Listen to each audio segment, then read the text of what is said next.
Hi, Red Barn friends and family. We have a special use permit update for you. The first part of this update, we're going to just kind of give you the facts and let you know where we're at. It'll be less than 5 minutes, maybe not even that long. And then the second half will be the rest of the story, if you're interested in that.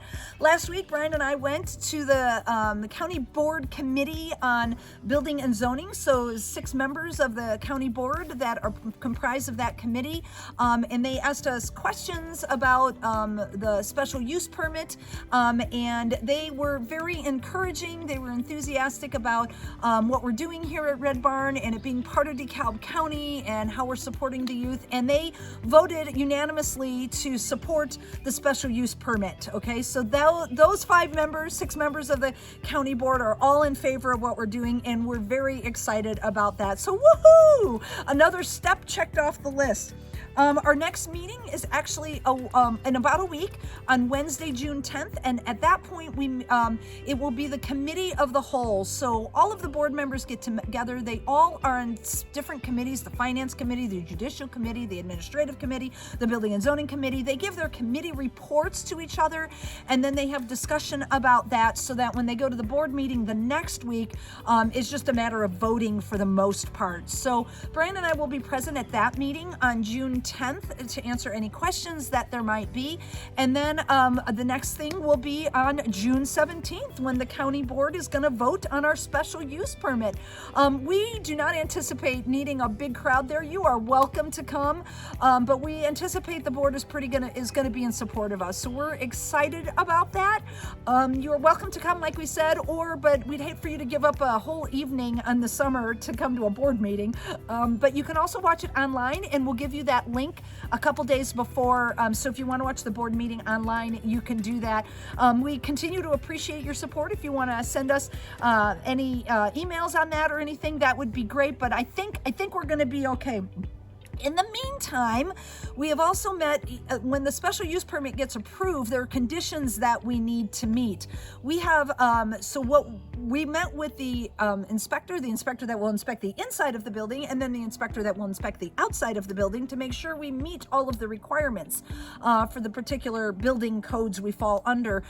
They were very supportive on Monday. We met with them for about an hour and a half, working through some things and what they expected. They are waiting for our architectural engineer, who came out last week and met with us for over 2 hours to put all the parts together, and he is working on that very diligently to get that to the county, again, the office, the department, so the inspector can sign off on that, issue us the permits that we need to start work in the barn to bring it up to code. There's not a lot to do, but we need to put some windows in, so we need a permit to do that. We need to put in a new door. We need a permit to do that. So those will be issued, and he was very encouraging about making that happen fast, and then the rest will be up to how fast we can get that done. So we have every hope that we're going to open up Red Barn by August 1st. So auditions for our Alice in Wonderland Junior will happen in the Red Barn on Thursday, August 13th. So we appreciate all of your support. Thanks for listening to this update. Stay tuned if you want to hear the rest of the story.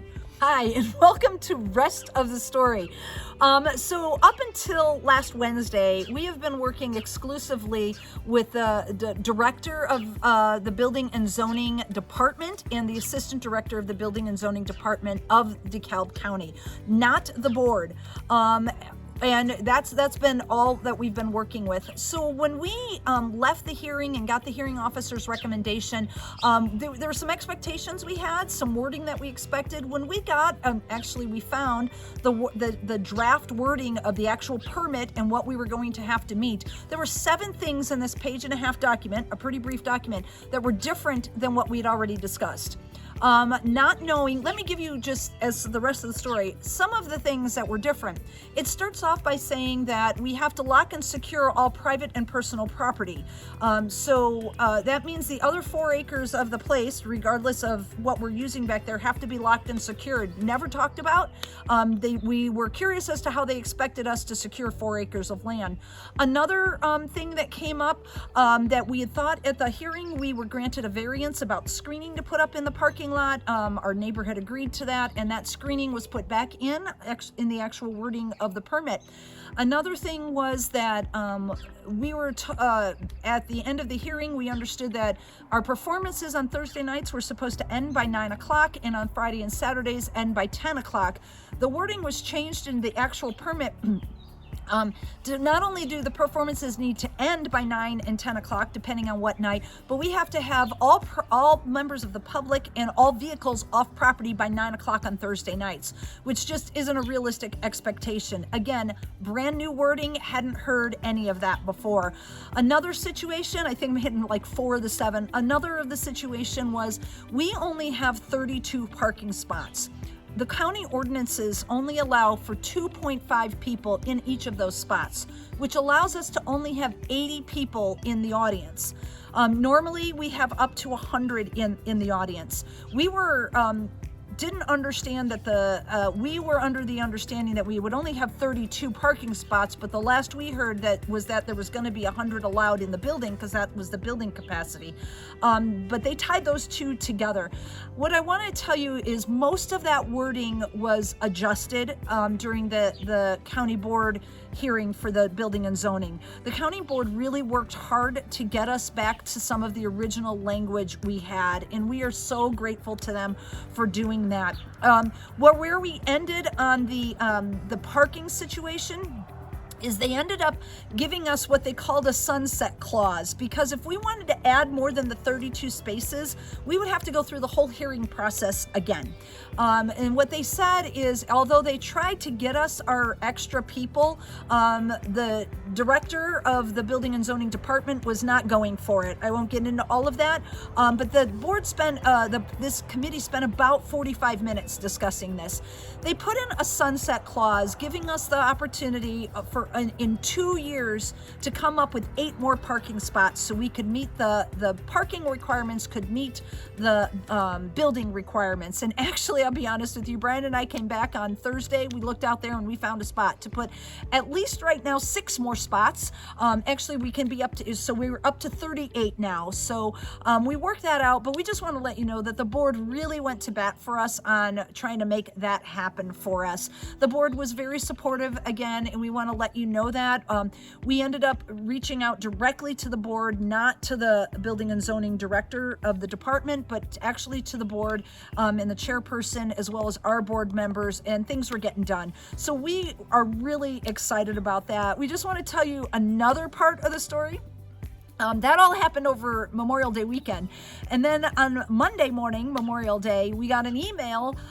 It appeared from the chairman of the Building and Zoning Committee of the board, telling us what was going to happen at the meeting on Wednesday, and then telling us we had an invoice of $5,000 to pay for. We've already paid the county a $2,000 invoice, and we were a little surprised to get this invoice. But we said, well, we'll just add it to the list of things we need to discuss. Then on Tuesday morning, we got another email from apparently the city of Sycamore, and it was a $4,900 invoice. So if you're adding it, we're up to an additional $9,900. We ended up calling the city of Sycamore because we were very confused. It's not within their jurisdiction. We're in the county. And the city of Sycamore said, no, we did not send you anything. This is a scam. And you need to talk to the sheriff's department. So we talked to the sheriff's department and filed. So thank goodness the Lord is watching out for us. We did not pay any of those invoices. So we were almost caught victims of a scam, but we were not. So the Lord is watching out for us. Things are falling into place, not as quickly as we want, but they are falling into place. The conversation we had with the inspector was very pleasant. He is just waiting for and we're in the garden and the mosquitoes are out.